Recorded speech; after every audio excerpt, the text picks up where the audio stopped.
Okay, I'm going over here because I don't know what this place is, and I haven't played a game all day, but I want to go to Scorpion, but I don't feel like it, so. Or I don't want to. You know what I mean. And I'm hoping it's on a crosshair. Is that the portal? Is that tentacles coming on me? Oh, is that... Sorry, I'm blind, y'all.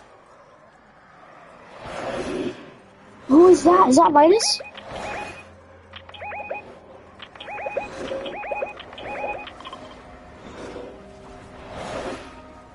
Oh, why are you here? Who is this? Oh, it's him. You don't see me, actually.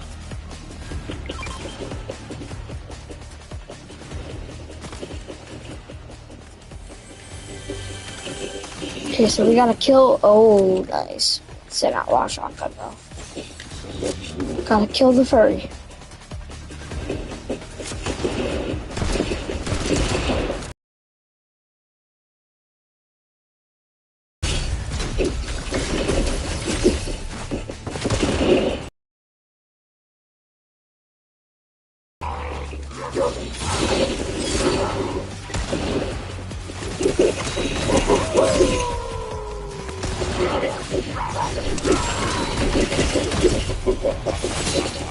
Follow me, you furry!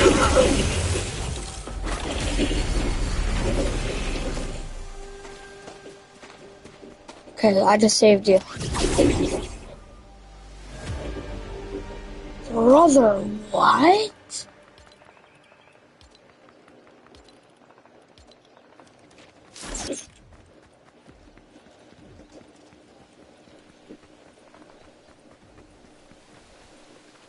I'm gonna get you.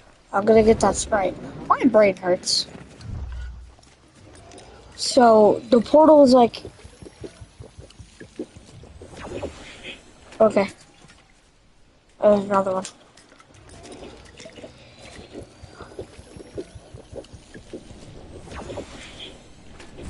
I don't want this shotgun.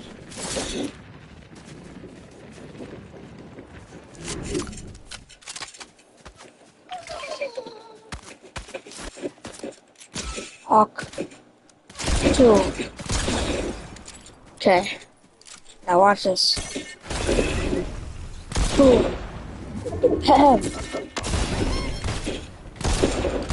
Bro. Oh, I don't have any.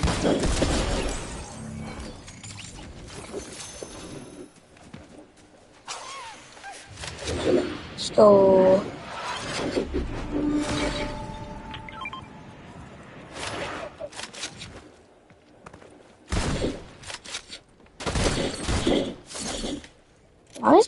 Why are my lobbies full of bots? That's a deadly combo.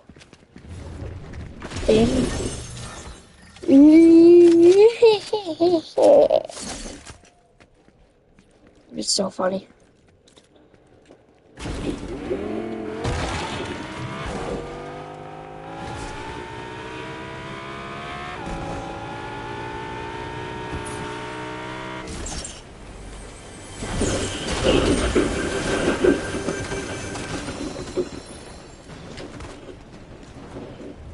Where'd my car go?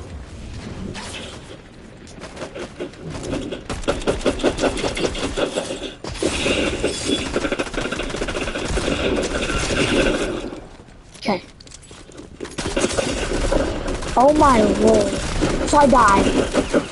Okay, I'm bad, I'm really bad.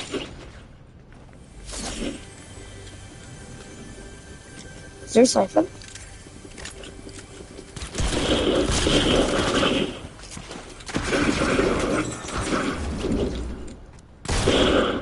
Is this a real person? No, clearly not.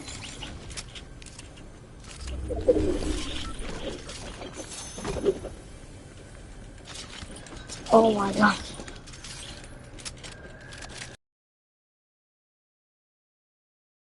I thought I was gonna die.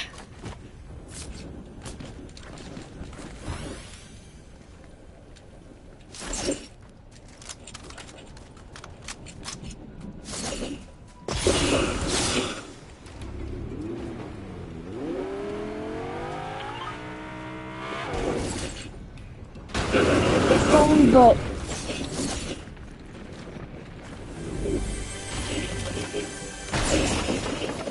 another one.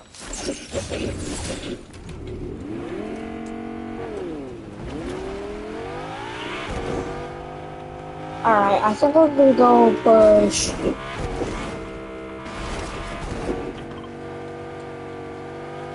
I don't have any dill bits. Can I buy a dill bit? What's the trade now? Going over there. I'm going across the water. I know the trick.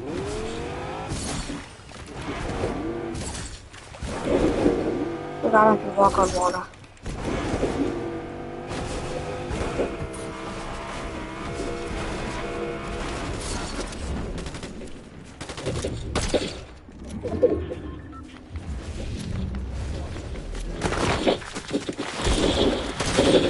I was what?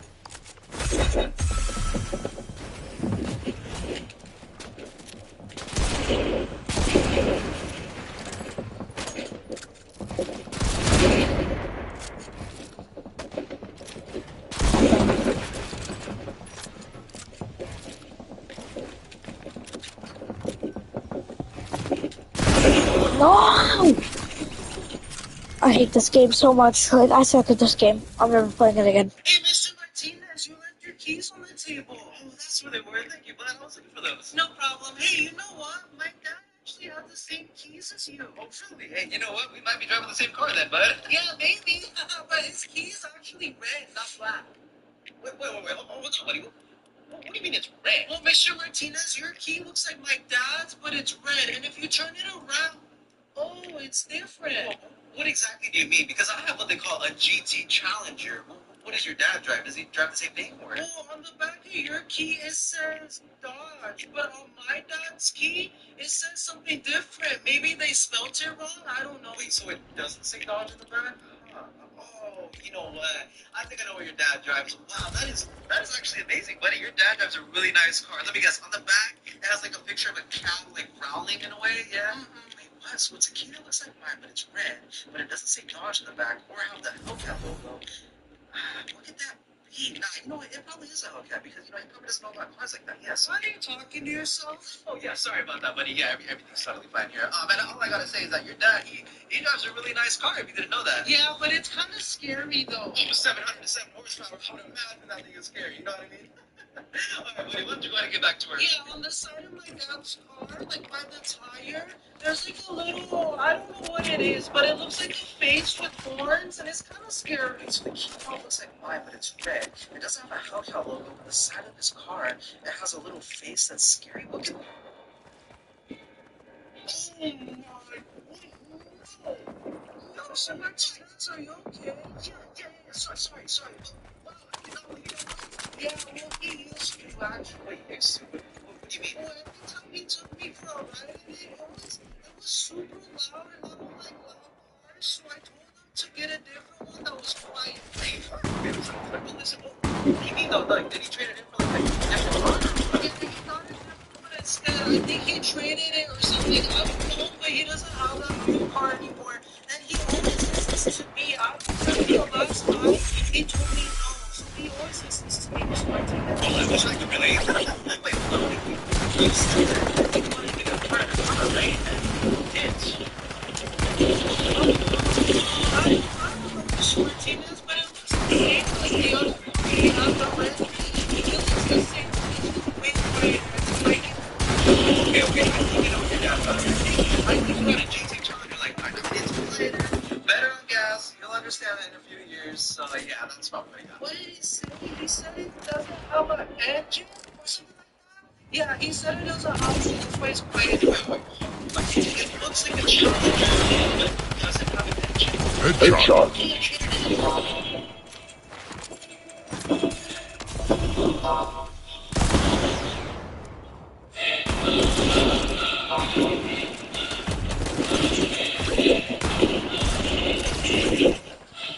Hey, Mr. Martinez, you left your keys on the table.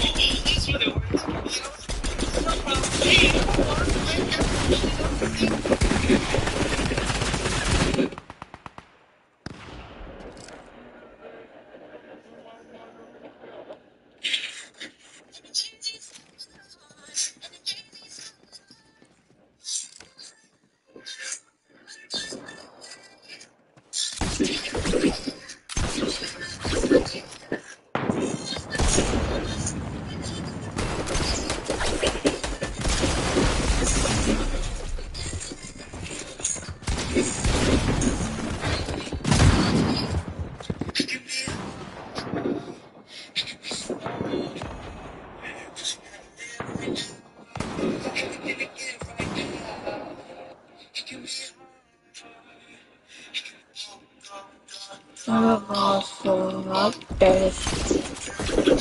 Just cause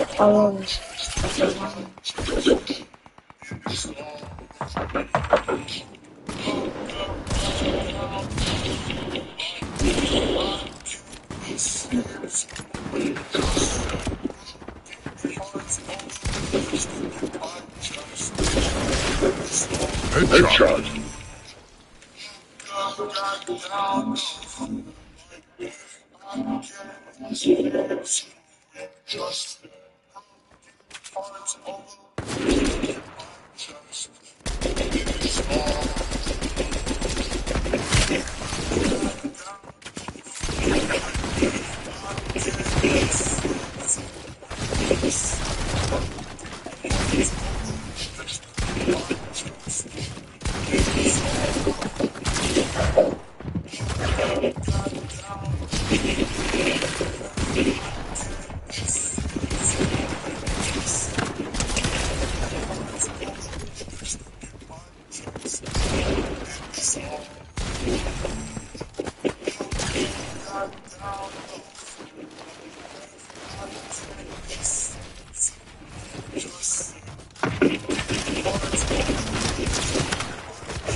Sydney, you're like waiting with the three girls.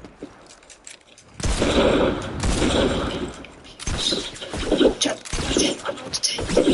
So let me take the top off.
and said that Aaron had brought a woman home.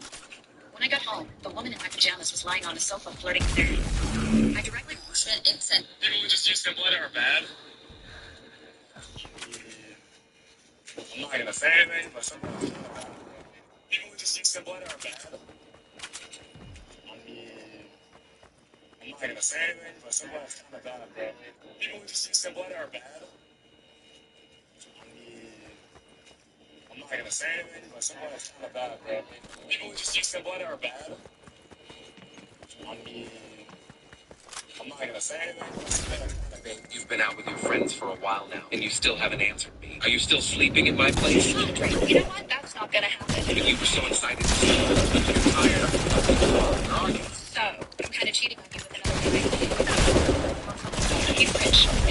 He's a D1 college athlete and has way more confidence than you. Oh, that's fine. Just don't forget to swing by tomorrow to pick up the clothes. Or would you prefer I set them on fire before you get here? You wouldn't dare burn my clothes. I'll stop by later with my new boyfriend to grab them. And when I call, you better pick up. Let me use the Cantina app to chat with Rose Fox. My girlfriend literally sent me a picture of her cheating with me, saying she found a better guy. Said she's going to pick up the clothes later, then I'd better answer when she calls. Here's the roaster. Don't worry, bro. When she calls, just tell her you already sold her clothes for half the price of the good sale. If you want to get the payment, then she will accept this one. You told me I've already sold the clothes for half the price. God, so funny. I'm serious, idiot. You have to try the roast bot on the Cantina app to improve your arguments. I'll be kind of busy at home today. You should come tomorrow instead. Or if you keep acting up, I'll just toss your stuff in the street for you to pick up. Or maybe I'll just give them to the first homeless guy I see. It'd be fun seeing a street guy rocking a shirt. I'm going to the movies with my new man. Then we're going to a fancy restaurant. Oh, and one more thing. Stop chasing after me. I know losing you is hard thing. Get over it. I don't give a shit. You're so heartless. I literally said that you. It was so That's from the start. food. Look at me. My parents always told me to cheat on you. They did. And in the end, they were right. Especially Chloe, who always talked to trash about you. You mean this Chloe? What? Hey, you've been out with your friends for a while now. You still haven't answered. Are you still sleeping at my place? Andre, you know what? That's not fair. But you were so excited to sleep. If you're tired, I can come pick you up. Where are you? So, I'm kind of cheating on you with another guy. Sorry, but I found someone better. He's rich, over 6'3". He's a D1 college athlete and has way more confidence than you. That's just don't forget to swing by tomorrow. Or would you prefer I set them on fire before you get here? You wouldn't dare burn my clothes. I'll stop by later with my new boyfriend to grab them. And when I call, you better pick up. Let me use the Cantina app to chat with Rose Fox.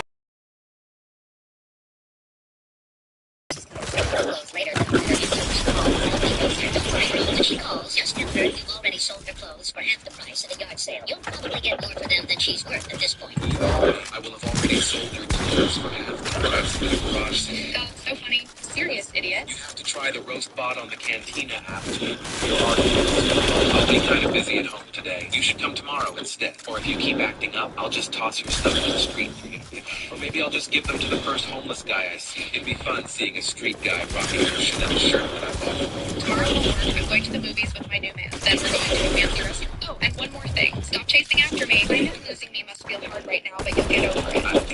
You're so heartless. I literally sent you a pic of me cheating, and you still don't care? What can I say? Rotten food is what it's called. Rotten food? Look at me. I'm literally the type of girl every guy wants. My friends always told me to cheat on you. They did? And in the end, they were right, huh? Especially Chloe, who always talked trash about you. You mean this Chloe? What? Babe, you've been out with your friends for a while now, and you still haven't answered me. Are you still sleeping at my place? Drake, you know what? That's not gonna happen. But you were so excited to sleep. If you're tired, I can come pick you up. Where are you? So, I'm kind of cheating on you with another guy. Sorry, but I know. He's rich, over 6'3". He's a D1 college athlete and has way more confidence than you. That's fine. Just don't forget to swing by tomorrow and pick up. Shit, why did you do that? I don't know. What did you do? Shit, why did you do that? I don't know. What did you do?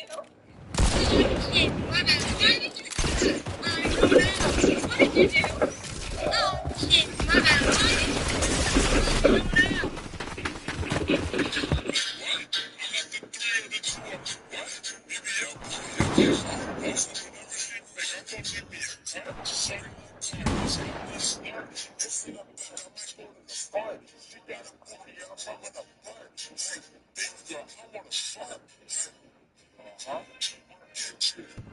How serious the situation is, boys will always find a way to make it a joke. Facts about boys, the last one will shock you. Boys will check the fridge, see nothing they want, and check again like food magically appear.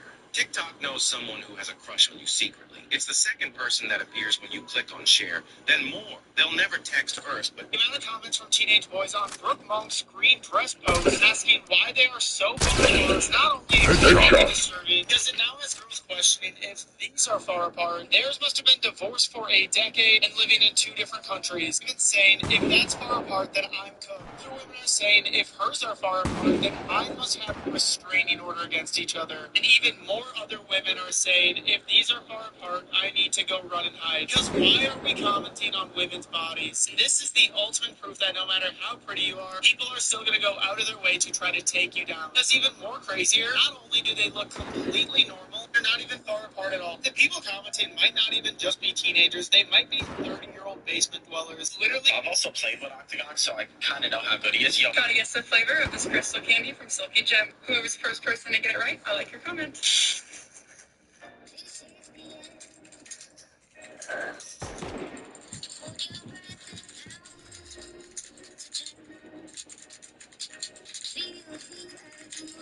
why is everyone blazing SMG so much in Call of Duty Warzone? I played the role of Ethan Parker's girlfriend for 3 years.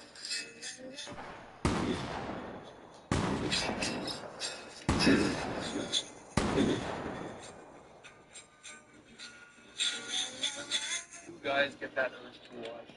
The first guy on the most but the second guy understands both urges focus. Yeah, but do you know what's hotter? We let you rent out our whole park to yourselves. We have color changing icy cups, and for an limited time, we are giving $100 off. Who's better here?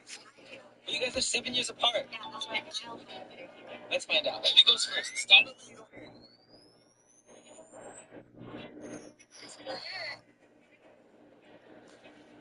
Oh, that's pretty good hearing. This is like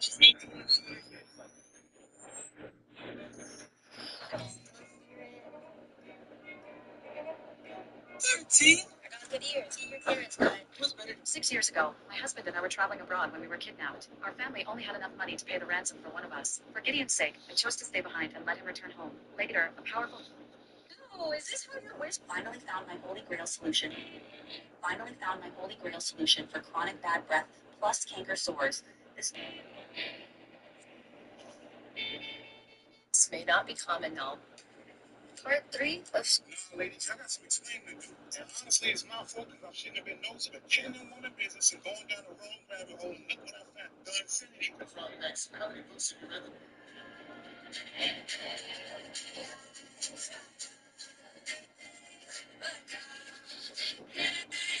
Y'all ever had that one person who's eat hella food and don't work out and they still look good? And then they hit you with the, I just got a fast metabolism. Look, I can't say that used to be me, but now, I haven't worked out in 6 months. I'm telling you right now. And I still look like that. I'm gonna put y'all on game. My cousin was born without a uterus and with a sealed vaginal canal. Medically speaking, she was intersex, but that didn't stop her from spending nearly every night out with a different boyfriend, flaunting her supposed sex life like it was some kind of trophy. One day, she leaned in close with a conspiratorial grin and whispered to me, "You know, Fran, there's more than one way to make a guy happy." I tried to talk some sense into her, warned her about the infections, the risks, the sheer lack of hygiene, and honestly, she's just asking for an STD. But she just laughed it off. Then she fell for some rich boy, second generation money, the kind that came with an estate and a last name that mattered. And suddenly, she wasn't so cocky anymore. She asked me whether she should get surgery to fix herself, to make everything work the way a man like that would expect. I warned her, surgery comes with risks. A woman's body isn't some tool made to satisfy a man. If she wanted to be with someone, she had to put her own health and dignity first. But she wasn't interested in being careful. She believed her tricks in bed, or whatever version of it she could manage, would be enough to keep him around. On their wedding night, no matter what trick she pulled out of her twisted little playbook, he still turned on her, said she disgusted him. Word spread like wildfire. The guy's family kicked her out like yesterday's garbage. The engagement was called off before the wedding cake had even been cut. Her dream of marrying into wealth dead in the water. She lost everything. Her pride, her place in high society, and the engagement. Her dream of marrying into wealth dead in the water. And then she blamed me for it all. She poured gasoline on me and set me on fire. You bitch. If it weren't for you talking me out of the surgery, I wouldn't be a laughing stock right now. When I opened my eyes again, I was back in that exam room. The very day she told me her secret. Seriously, it's the 21st century. You gotta stop thinking like a nun. She came up with this thing with these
So we go back to school, right? And again, next was easy challenge. There it is. This is no challenge. Okay, hey, so we go to X 13 equals 2. Right? So we just gotta add 14 both sides, right? Yeah, they got it. You're cheating. You're cheating.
We must get to the table. What needs to happen next? I can't do it all. Of course.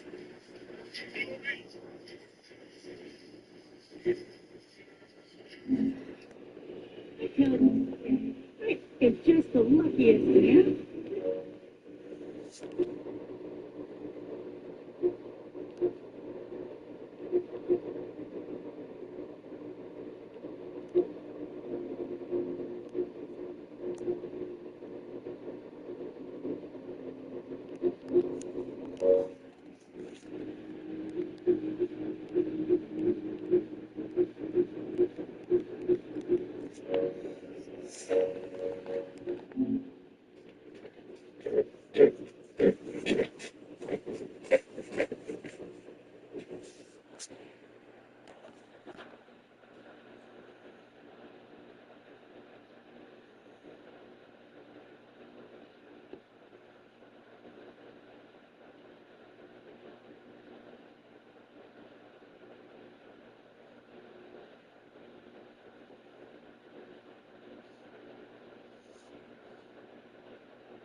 Are you serious? Why did you do that? You know how I always thought we should get married? Well, I wanted to surprise you. So you tricked me into proposing? I'm so sorry. I can fix it. I will take the post down. Fix it how? My mom knows about it. My dad knows about it. All of my friends know.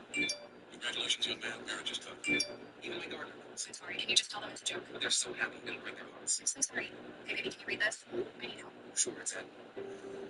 If you wake up in the middle of the night, do not go on your phone because I was sleeping last night, but around 3 a.m. I woke up in that mode where you're kind of awake but kind of still sleeping. So I didn't know it was real or not, but I checked my phone to see the time, and I saw that I got a text from my brother asking, "Dude, no, about this guy basing. Well, let's go. When's the last team match?" No, why would you do that? Nah, you thought I was done? Nah, see you later, buddy. You're gonna die in the school now. Wait. No, we just looked. Let's say DL. Oh my God, hey DL, buddy, never try to do that again. Dude, no, about this guy basing. Well, let's go. When's the last team match? No, why would you do that? Nah, you thought I was done? Nah, see you later, buddy. You're gonna die in the school now. Wait. No, we just looked. Let's say DL. Oh my God, hey DL, buddy, never try to do. What happens when you plug smart glasses into a VR headset? Well, these are the egg quality while also seeing what's actually in front of you. You can change the dimming of the sunglasses. They're $600. This is the Meta Quest 3S, the world's best VR headset. It's half the price, offers total privacy, and you can play every VR game. It's just a bit bigger and heavier. But enough yapping. Let's see what happens when I plug the smart glasses into a VR headset. If anything happens to me, subscribe. Initiating glasses. Turning on headset, putting on the glasses. 3, 2, 1. Let's try it. What the? Hold on, let me get this here. All my audio stopped here. I can't hear anything. That was a total flop, so rest like. What happens when. This is my ADHD sofa, which I bought from AliExpress for 99 cents. It's simply so soft. Don't miss this opportunity. Hey, sir. Yeah, what? She's completely out of control. So you know. Sir, bad hand. Yeah, thanks. So, what's so fast? Yes, sir. Show me what you want. Because I take it easy. Take it easy. You have to come with me now. You'll regret this next now. Hey, buddy. Tell them I couldn't do that. I don't understand what you're talking about.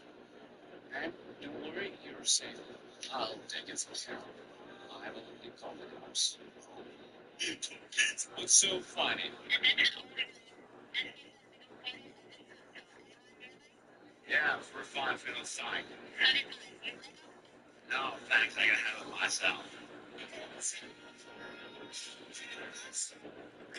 Bro, I don't get why people say I should be more careful, bro. Hold on, let me just drink this fire resistant. Like, bro, Last time I completely died, like I learned my lesson. Man, Frostwalker is the best. I'm like, no, man. Anyway, just because I had 67 billion close calls with death and 87,000 assassination attempts doesn't mean I should fear death, bro. Like, I gotta live a little. Anyway, you can easily tell the difference between sandstone and normal sand, so I'm just gonna do this hardcore. Like, someone fearing death would never make this jump. Like, people who tell me to be careful should live a little, honestly. Anyway, time to see what's inside this chest. Bro, these guys are so dumb. The TNT always falls down because there's no solid block. Bro, I don't get why people say I should be more. Hog to a spit on that thing. Dad, where did you hear this? I saw your viral video on TikTok, and this is exactly what you said. What does Hog Tua mean? And how does this make a man happy on bed? It's like I'm a superhero and making a man happy. They even named you the Hog Tua girl, right? Yeah, that's my nickname. And when any man is bored, all he has to do is lay on his bed and say, "Talk to us, spit on that thing." Then I will go there instantly and make them happy. I tried it, and it's not working. Are you lying to me? You're just old, Daddy. What? It only works for men under 40 years old. Okay, but why should they lay on bed? And can you fly or something? I mean, how are you going there instantly? I ride. What do you ride? A flying reindeer. Okay, daughter, I'm proud of you. Thank you, Daddy. It's enough, Dad. What happened, son? I'm dropping out of school. Why? Are you out of your mind? School is so boring and it always makes me feel bad. Your sister is a superhero now. What? How? She can make any man happy, and she is now called the Hog Tua girl. What the flip? Now I get what they mean when they said to me, your sis is a ho-ho-ho. Yeah, she ride a flying reindeer like Santa Claus. That's what they mean. It's not how you think, Dad. It is, son. I know you're very jealous, but all you can do is lay on your bed and say, Hog Tua, spit on that thing. Hog Tua, spit on that thing. Dad, How did you trick your entire high school? I was the quiet kid in high school. Not bullied, not popular. Just the kind of person who could disappear into a crowd without anyone noticing. By junior year, I was sick of being invisible. I didn't want to be prom king or the guy everyone admired. I just wanted to prove I existed. So as a joke, I decided to run for class president. It was a tradition that the popular kids won. Every year, someone with a perfect smile, varsity jacket, and a campaign manager would dominate the ballot. I figured I had zero chance, so why not have some fun with it? I started with a few posters, nothing serious, just handwritten signs that said things like chocolate milk fountains in every hallway, mandatory nap time after lunch, school uniforms outlawed unless they're superhero capes. I fully expected them to be torn down or ignored, but people started noticing. I'd get random nods in the hall. Someone slipped a Jacob for President chant into the lunchroom one day. Kids I didn't even know would come up to me and say, "Hey, are you really going to install ventilation up that?" At first I laughed, but then Blake, the actual front-runner, poster boy of the student council, took notice. During one of his campaign speeches at the gym, he threw shade. Jacob can't even talk to girls. How's he going to talk to the principal? That's funny. I leaned in hard. I started wearing a suit to school every day. Okay, not a real suit. It was an oversized blazer from a thrift store, a button-down shirt I borrowed from my dad, and a clip-on tie I found in the back of my closet. I walked the halls like a politician, shaking hands, pointing at people and saying, "You've got my vote." I printed fake polls that showed me ahead by 30 points. I slid them into lockers like they were confidential reports. I gave cryptic one-liners in the hallway like, "Change is coming," and "Blake's afraid of the truth." Rumors started flying. Someone said I had the AV club on my payroll. Another claimed I had dirt on Blake's disciplinary record. I said nothing. I didn't need to. Then came the final day before the election. I convinced the AV club to let me hijack the morning announcements. I stood in the media room, heart pounding, and delivered a 2-minute speech that made absolutely no sense, but sounded inspirational anyway. The establishment doesn't want me to win, I said. But this isn't about popularity. It's about freedom. About vending machines that dispense confidence. About justice and naps. I played dramatic orchestral music underneath. The bell rang 2 minutes late because no one could stop laughing. Election day came, and I walked in like a man on a mission. People high-fived. Even a few teachers gave me a thumbs up. Then came the results. I won. By a landslide. I didn't just beat Blake. I destroyed him. He looked like someone had canceled summer break. But here's the kicker. The next day, the principal called me into his office. "Jacob," he said, "this is awkward, but there's a GPA requirement for holding office. You need at least a 3.0. I had a 2.8. Blake became president by default, but everyone knew it really was. For the rest of high school, I was Mr. President. The nickname stuck. It was in the yearbook. Teachers used it. Even during graduation, someone yelled it. Stay Blake. I was the quiet kid in high school. Not bullied, not popular. Just the kind of person who would disappear into the crowd without anyone noticing. My junior year, I was 6 feet invisible. I didn't even...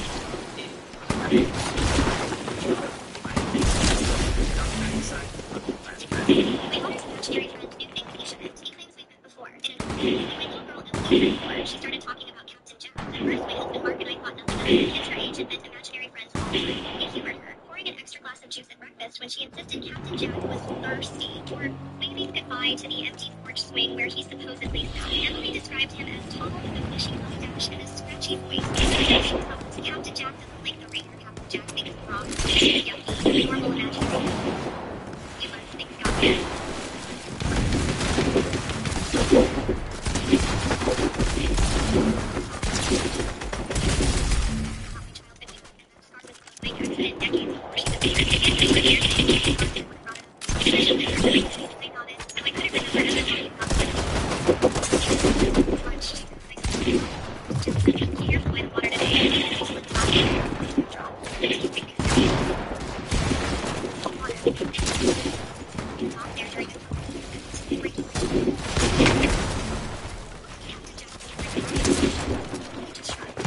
Headshot.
When did faking it actually work out for you? I was sitting at the back of my college history class, playing with my pencil, trying not to panic. Professor Davis was walking around handing back our midterms. He had this reputation, hardest grader on campus, no makeups, no exceptions. My scholarship required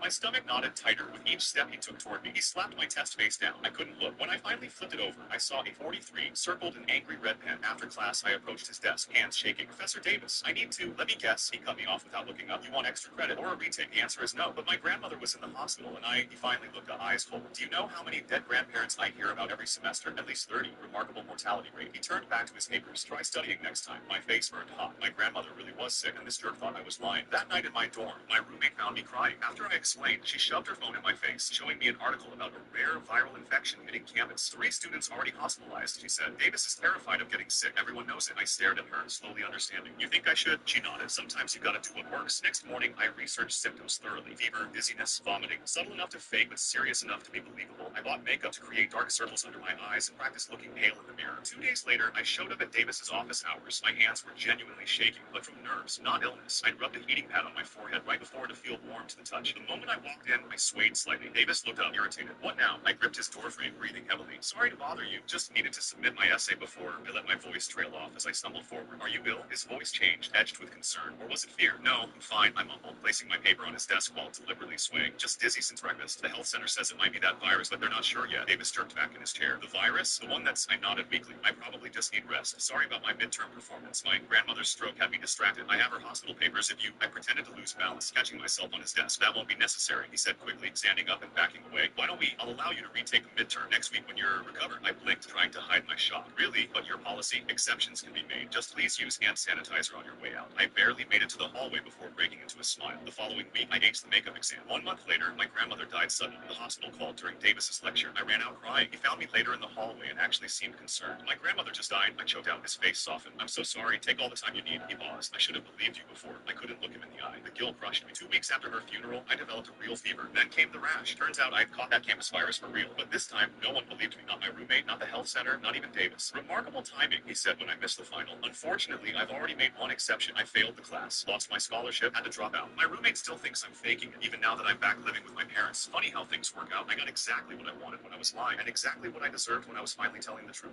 When did faking it actually work out? What's an acceptable skill level to be in Fortnite? If you're too good, people call you a no-life sweat who needs to go outside and touch ground. Fortnite hackers are evolving, and this time they can freeze entire lobbies. This is a solo cash cup finals where the top 25 players earn cash, with first place getting $8,000. Now, in 6 of the 7 games this cheater played, another cheater, Cheater 2, landed at the exact same spot. Now, you could call this luck, but midway through the tournament, Cheater 1 changed his drop spots and landed it with a morph. And unsurprisingly, so did Cheater 2. Oddly enough, in one game, Cheater 1 actually died to a third cheater. Now, in their fourth game holding hands together, as soon as the storm starts moving in the end game, the entire lobby freezes. Well, this was either a DDoS attack, where someone overloads a server with requests in an attempt to crash it, or it was just an unlucky lag spike. But based on what happens next, I doubt that it was an accident. As the storm moved, all of the pros died to the storm. Out of the 23 players alive when this happened, guess which 2 players could still move? Now, Cheater 2 is some cheeks and still manages to die to the storm, but Cheater 1, he was the only other player who can move and wins the game because literally everyone else dies in the storm. The pepperoni pizza's been eaten. How is that possible? Parents, when did your child's partner win you over? I didn't want to like Elliot. When my daughter Abigail brought him home during her junior year of college, all I saw was trouble. Tattoo sleeves, motorcycle boots, and that easy charm that screamed heartbreak waiting to happen.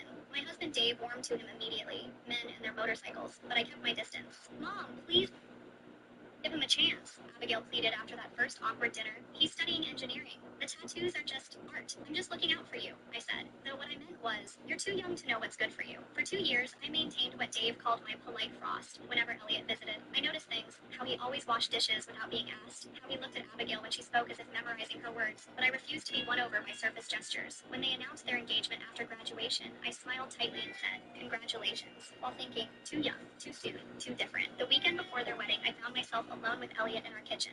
Abigail and Dave had gone to pick up her dress from final alterations. Need help with dinner? He asked, rolling up his sleeves. I'm fine, I said automatically. Then, unable to help myself, tell me why I should believe you're good enough for her. He set down the glass he was holding. I'm not, he said simply, but I'll spend my life trying to be. I wanted to dismiss this as more charm, but something in his voice stopped me. The wedding came and went. They moved 3 hours away for Elliot's job. Abigail started law school. I called weekly, listening for signs of discontent. Then came the February night when Abigail called at 2 a.m. Mom, she whispered, her voice tight with pain. I think I'm losing the baby. I didn't even know she was pregnant. Elliot's driving me to the hospital, she continued. Can you come, please? Dave and I drove through a snowstorm to reach them, arriving just after dawn. We found Elliot in the waiting room, his face hollow with grief. She's sleeping, he said. They had to do a DNC. She lost a lot of blood. I sat beside him, not knowing what to say. We were going to tell you this weekend, he continued, staring at his hands. We had a whole announcement planned. She was so excited to tell you. When Abigail woke, I sat with her while she cried. Later, I went to find coffee and spotted Elliot in the hospital chapel, shoulders shaking silently. I sat beside him without speaking. After a while, he said, I didn't know how much I wanted to be a father until tonight. The raw honesty in his voice cracked something in me. That evening, when Abigail was cleared to go home, I watched Elliot wrap her in his jacket, whisper something that made her smile despite everything, and carry her bags with such gentle attention that I suddenly saw what had been there all. I witnessed their quiet rhythm together, how Elliot made her tea exactly how she liked it, how he read to her when she couldn't sleep, how they grieved together without blame. On my last night there, Elliot found me on the porch swing. Thank you for being here for her, he said. For both of you, I corrected. He looked surprised, then grateful. I know I wasn't what you wanted for her. I was wrong, I admitted. The words surprisingly easy to say. You're exactly what she needs. 6 months later, when Abigail called to tell me she was pregnant again, I heard the mixture of hope and fear in her voice. Mom, we're terrified, but Elliot says we can't let fear steal our joy. I thought about the man I'd finally seen clearly in that hospital. Not the tattooed boy I'd prejudged, but the husband who loved my daughter with a depth that matched my own. He's right, I told her, and this time, we'll all be ready. Parents, when did your child's partner win you over? I didn't want to like Elliot. When my daughter Abigail brought him home during her junior year of college, all I saw was trouble. Tattoo sleeves, motorcycle boots, and that easy charm that screamed heartbreak waiting to happen. My husband Dave warmed to him immediately, men and their motorcycles, but I kept my distance. Mom, please give him a chance, Abigail pleaded after that first awkward dinner. He's studying engineering. The tattoos are just art. I'm just looking out for you, I said. Though what I meant was, you're too young to know what's good for you. For 2 years, I maintained what Dave called my polite frost whenever Elliot visited. My son has been glued to his screen for 14 hours straight. I heard a knock at the door, but when I swung it open, nobody was there. I glanced around, puzzled, then looked down and spotted it. A beat-up smartphone. Its screen splintered like a spiderweb, just sitting there on the welcome mat. I scooped it up and tapped the home button. No passcode. The screen lit up, showing just one app. Jason! I shouted to my 17-year-old son, stepping back inside. You know anything about this busted phone I just found outside? Outside? He called back from the couch, barely looking up from his own device. Yeah, cracked to hell, probably trash. Wait, let me check it out, he said, suddenly interested, shuffling into the hallway. I held it up. Gross, he said, wrinkling his nose. Looks ancient, like from the Stone Age when you were a kid. When I was a kid, we didn't even have smartphones, Jace. Sounds lame. It was peaceful. I shot back. Now, everyone's glued to screens. Whatever. Hand it over, he said, swiping the phone from me. What's the password? Doesn't have one. Screen. Only one Oh, app. This thing's weak. snap. Means it's trash, Dad. Where'd you even get this? Told you. Found it outside. Somebody knocked it down. So, like, a prank? If it is, it's a weak one, I said, smirking. Ugh, your jokes suck, Jason groaned, already tapping away as he flopped back onto the couch. Let me know if you find anything cool, I said, turning to my book. An hour later, my wife, Lisa, got home, and we sat down for dinner. Jason, food's ready, she called. No response. Jason, I yelled. Still nothing. Lisa and I exchanged a look. His boss, she sighed. It'll be cold by the time he drags himself away. Teenagers, I muttered. Later that night, as we headed upstairs, Jason was still sprawled on the couch, eyes locked on that broken phone. Lights out before bed, Chase, Lisa reminded him. No reply. The next morning, the lights were still on. Worse, Jason was still there, scrolling. Jason, Lisa said, alarmed. Did you sleep at all? You can't pull all-nighters like this, kid. I added, heading to the kitchen. Then I froze. Jason's dinner plates untouched on the table. That's when I knew something was really wrong. Lisa and I managed to yank the phone from his grip, but Jason snapped. Give it back! He screamed, his voice guttural, eyes hollow. I tossed the phone to Lisa and we stepped between them. Jason, what the hell? It's just a stupid phone. Before I could finish, my son, who never so much as shoved someone, lunged, raking his nails down my cheek. Blood welled instantly. Jason! He was already past me, chasing Lisa into the kitchen. By the time I caught up, he had a knife in hand. Lisa trembling on the other side of the table. What's on that app? I muttered, horrified. Lisa, misreading me. Started scrolling. Lisa, no! Too late. Her face went blank, fingers moving mindlessly. I snatched the phone away, just as Jason dropped the knife and crumbled to the floor. Jason! I gasped. Then a growl behind me. Lisa, eyes dead, snatched the knife. Give it back! She shrieked. I grabbed Jason and bolted outside, shoving him into the car and locking it. Lisa charged at me, slashing. The knife thumped into the hood. I ducked, sprinted back inside, and turned on the bathroom sink. Like a moth to a flame, she followed the sound. The second she stepped in, I slammed the door, barricading it with a bookshelf. Give me the phone! She howled from inside. I stared at the cracked device in my hand. I knew what had to be done. 30 minutes later, it was over. The phone sat on a stranger's porch 3 blocks away. When I got back, Jason was still shell-shocked in the car. We drove home in silence. At the bathroom door, Lisa's screams eventually faded. I moved to the barricade. She stood there, dazed, like she'd just woken from a nightmare. It worked. She hugged me, shaking. Jason gave me a weak smile. 2 things were clear. Someone else had left that phone on our porch, cursed. Now someone new had it. But right then, all that mattered was my family was safe. You'd think after this, Jason would swear off screens forever. No. By the next day, he was back to doom scrolling. Now, every time his food goes cold, my stomach knots. Until I remember, he's just a kid. My son has been glued to his screen for 14 hours straight. I heard a knock at the door. When I swung it open, nobody was there. I glanced around, puzzled, then looked down and spotted it. A beat-up smartphone. Its screen splintered like a spiderweb, just sitting there on the welcome mat. I scooped it up and tapped it. No passcode. The screen lit up, showing just one app. Jason! I shouted to my 17-year-old son, stepping back inside. You know anything about this busted phone I just found outside? Outside? He called back from the couch, barely looking up from his own device. Yeah, cracked to hell, probably trash. Wait, let me check it out, he said, suddenly interested, shuffling it away. I held it up. Gross, he said, wrinkling his nose. Looks ancient, like from the Stone Age when you were a kid. When I was a kid, we didn't even have smartphones, Jace. Sounds lame. It was peaceful. I shot back. Now, everyone's glued to screens. Whatever, hand it over, he said. It's trash then. Where'd you even get this? I told you. Found it outside. Somebody knocked it dip. So, like, a prank? If it is, it's a weak one, I said. Your jokes suck, Jason groaned, already tapping away as he flopped back onto the couch. Let me know if you find anything cool, I said, returning to my book. An hour later, my wife, Lisa, got home, and we sat down for dinner. Jason, food's ready, she called. No response. Jason! I yelled, still nothing. Lisa and I exchanged a look. His boss, she sighed. It'll be cold by the time he drags himself away. Teenagers, I muttered. Later that night, as we headed upstairs, Jason was still sprawled on the couch, eyes locked on that broken phone.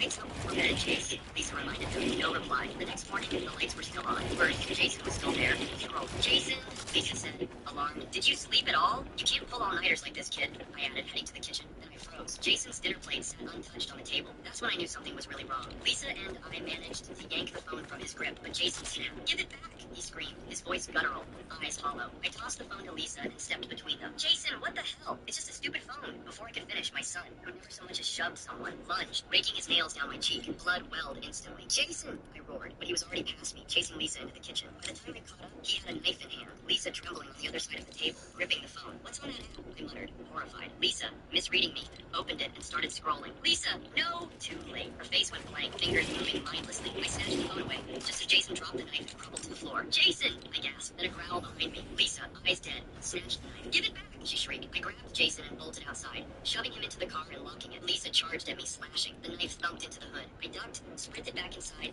and turned on the bathroom sink. Like a moth to a flame, she followed the sound. The second she stepped in, I slammed the door, barricading it with a bookshelf. Give me the phone! She howled inside. I stared at the cracked device in my hand. I knew what had to be done. 30 minutes later, Wait, hello? I'm at home. Phone rings. It's a school nurse. She goes, Isla in the office. Is there a parent at home? I was like, I'll do. Gives the phone to Isla.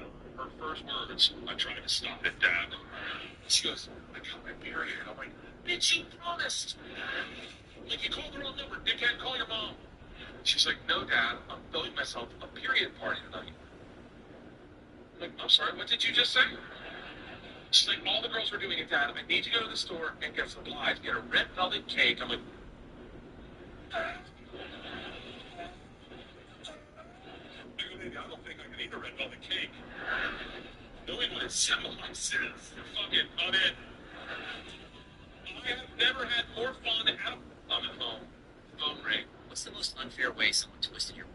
I wasn't supposed to be in my dad's office, but I was just helping him clear out some shelves after he asked me to bring down old boxes for shredding. I opened one labeled tax docs and expected dusty receipts and bank slips, but instead, I found my childhood journal. I froze because I hadn't seen it since I was maybe 11, and I thought it was lost, or maybe thrown out during the divorce, but here it was sitting in my dad's office after all these years. But that didn't make sense. My parents divorced when I was 7, and I stayed with my mom, and the journal should have been with her, so how did he get it? I got curious, so I opened it, and the first few pages were just innocent scribbles and notes about hating broccoli and how my goldfish died, but then I turned the page and saw something worse. A long entry from when I was maybe 9 or 10. I've written about a fight I had with my mom, and I called her weird and crazy and wrote that she yells a lot and makes me scared sometimes, and I missed being with Dad. I remembered the night I wrote that. She was exhausted and had just lost her job, and rent was late, but I didn't understand any of that then. On paper, it looked really bad, so I put the journal back in the box and closed it and didn't mention anything because I figured it was just something he kept, so no big deal. But 2 weeks later, my mom called me. She sounded shaky, like she'd been crying for hours, and she told me my dad had filed for full custody of my younger sister, and he claimed she wasn't safe at Mom's house, and then she told me what he'd submitted to the court, a typed-up statement quoting words from my journal. I felt like throwing up and told her it wasn't possible because I'd never given it to him, but she didn't blame me. She was just heartbroken. He told the court my journal showed a clear pattern of emotional instability in the home, and he cherry-picked lines from when I was a scared kid and used them as evidence. But my mom's lawyer objected and said it was hearsay, taken out of context, but the damage was done, and even though I was legally an adult now, I still got called in to testify. I stood there and tried to explain to a room full of strangers that I was a child when I wrote those things, and I was scared and confused, and my mom was doing the best she could, and she didn't deserve this. I told the truth, but my dad just sat there calm, like he planned this from the beginning, and then it hit me. He'd taken that journal on purpose years ago, and not by accident, and maybe even during the divorce when he was packing boxes and pretending to move out cleanly. He held onto it and kept it like a weapon, just waiting for the day he could use it. After court, my mom looked so worn out because she didn't win full custody, but she didn't lose everything. The judge ordered a shared arrangement, but the trust was gone. A week later, I drove back to my dad's place and didn't tell him I was coming, and went straight to the basement where he kept all the old boxes and found the journal again. But this time, I didn't put it back. I took it, I brought it to my apartment, and I sat on my bed with a pen and sticky notes, and for every single entry, I wrote a note next to it explaining what was actually going on. This was after my mom worked a double shift and fell asleep on the couch. This was the day she found out my school had suspended me for fighting, and I blamed her. I mailed the entire journal back to my mom with the notes, and she called me crying and told me she read every page. Then she told me she was sorry I had to write that as a kid, but she was glad I understood now. A few weeks later, my dad asked if I wanted to come over for my sister's birthday, but I told him no, and he asked why. And I told him because you made me part of something that wasn't mine to begin with, and I wouldn't ever let him do that again, but he never answered.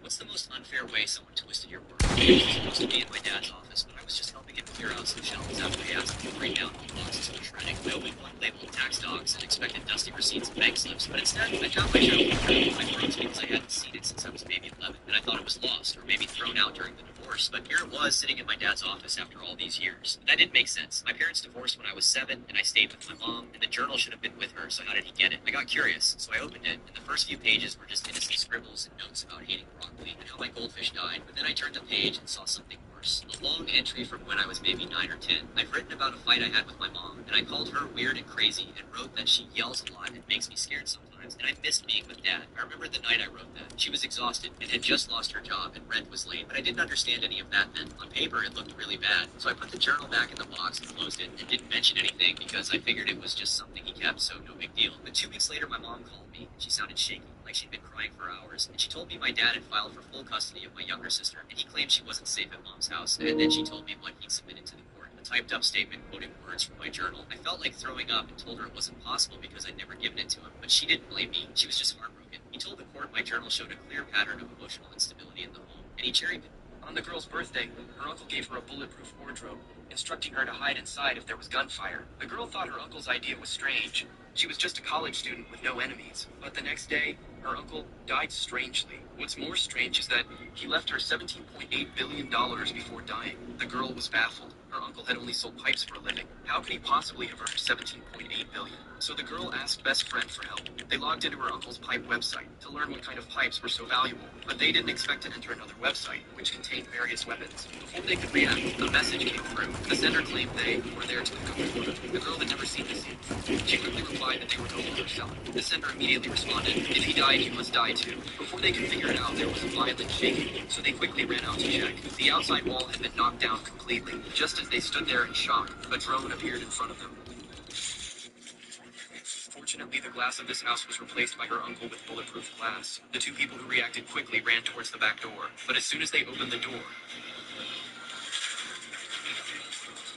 thankfully the door was also bulletproof. At this time, several drones approached here, seemingly intent on killing them. Just then, the drones began dropping explosive devices.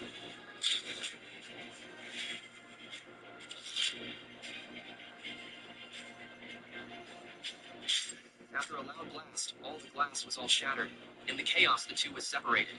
The boy hid in the wardrobe, and the girl ran to the adjacent room.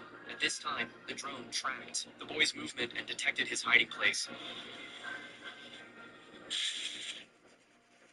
He was terrified. Although the wardrobe was bulletproof, it was eventually blown up. At this critical moment, the girl appeared with a slingshot, and the drone's wing was hit, causing it to lose. Balance crashed to the ground. The girl quickly grabbed a nearby chair and smashed it with all her might. The boy was frozen in fear. After the girl's repeated calls, the boy came to his senses. The two then walked out of the room carrying a metal shield, but another drone approached from the front. The strong impact bounced them out several meters. Just as they thought they were about to die, a woman appeared outside. The woman used jamming equipment to disable all the drones. Obviously, the woman came to protect the girl. But as soon as she entered the room, she was targeted by a sniper. The woman quickly kicked the girl away, but she was shot herself and dropped her weapon on the ground. As the girl tried to retrieve the gun from the ground, at this moment, the girl remembered her uncle's words. Every space in the room has dead angles, which is the blind spot of the sniper. Thinking of this, she picked up the broken lens on the ground and then wrapped it tightly on the broom with tape. On the girl's birthday. Babe, what the flip? What? The one time I take you to meet my parents. My mom is obsessed with you. You know how you write notes in elementary school and the teacher hates it and they take it from you and they make you read it in front of the class or they read it in front of the class? Well, I was a little, you know what, when I was in the 5th grade and my friend and I came up with this language that we called RAME, R-A-M-E, and it stood for all of our middle names of the girls in the group. And we literally came up with a code for each letter and memorized it so that we could write notes to each other. And then we would go into the bathrooms, and I would go to the bathroom and I would slip it underneath. I'd pick up the garbage can and put it underneath the garbage can so it was still sanitary. And then my best friend Sarah, if you're watching this, I can't remember all the letters, so please text me because I can't remember them all. And then my friend Sarah would go get it, and then she would read it right back to me and put it back underneath the trash can. And then once we were done with the note, there was 5 of us girls all together, we would stash it behind our cubbies. There was like a place. Well, my friend Sarah thought that English happened Rainy, like her little code name, and then the boys found out where we were stashing these notes. My friend Anthony specifically figured it out, and him and all the boys started decoding all of our notes, and of course a lot of it was about them and our crushes, and made fun of us forever and ever. But that's part of the story, which is so terrible now that I'm a teacher. Oh my gosh, I can only imagine how she felt. My face is like hot. Okay, so my teacher, I was passing a note to Sarah. For some reason, we did it in class, and this is probably why we stopped passing them in class and started doing like passing them in the bathroom. But she took the note that I gave to Sarah, and she's like, "Come up here, come up here," and she's like, "Read this note in front of the class." And I was like, "You read it." She's like, "Okay, I will." So she opens it, and it's all in rainy, and she's like, she's like, "Go sit down." And I was like, "Okay." And I thought I was the coolest thing ever. Oh my gosh, I'm so sorry, Mrs. K. If you're out there, I'm so sorry I did that. Anyways, good times. You know how you write notes in elementary school? Dads, what's the most expensive accident your kid has ever caused? It was 2:13 a.m. when my phone rang. My 16-year-old son's contact flashed on the screen. Every parent knows that middle of the night call means trouble. Dad, his voice trembled. I messed up. Are you hurt? My heart pounded so hard I could barely hear his answer. No, but, I crashed the car. I threw on clothes while he explained. He'd taken my Mercedes without permission to impress some friends. Now it was wrapped around a tree on Lakeside Drive. Stay where you are. I'm coming. The scene was worse than I'd imagined. My $87,000 car, the one I'd worked overtime for 3 years to afford, looked like a crushed soda can. The front end was completely demolished. Airbags deployed. Glass everywhere. Tyler stood beside it, shoulders hunched, eyes red. 2 police officers were writing something on clipboards. Mr. Harrington, one approached me. Your son was going approximately 65 in a 35 zone. Breathalyzer came back clean, but we're issuing citations for reckless driving, taking a vehicle without consent, and violating provisional license restrictions. I nodded, numbly. You're lucky, son, the officer told Tyler. 3 feet to the left and you'd have hit that concrete barrier instead of the tree. After the officers left, I just stared at my car. My beautiful car that I'd only owned for 8 months. Dad, I'm sorry, Tyler whispered. Get in the tow truck, I said flatly. The silence on the ride home was suffocating. The tow truck driver kept glancing nervously between us in the rearview mirror. At home, I sent Tyler to his room. We'll talk tomorrow. I couldn't sleep. Insurance would cover some of it, but with my deductible and the inevitable rate increase, plus the citations and potential legal fees, I was looking at $20,000 minimum out of pocket. Money that was supposed to go toward his college fund. Morning came. Tyler sat at the kitchen table, eyes downcast. Why? I asked. I wanted to show her I was, I don't know, something wasn't worth it. She was, I know you hate me now. I don't hate you, Tyler. I'm disappointed in me.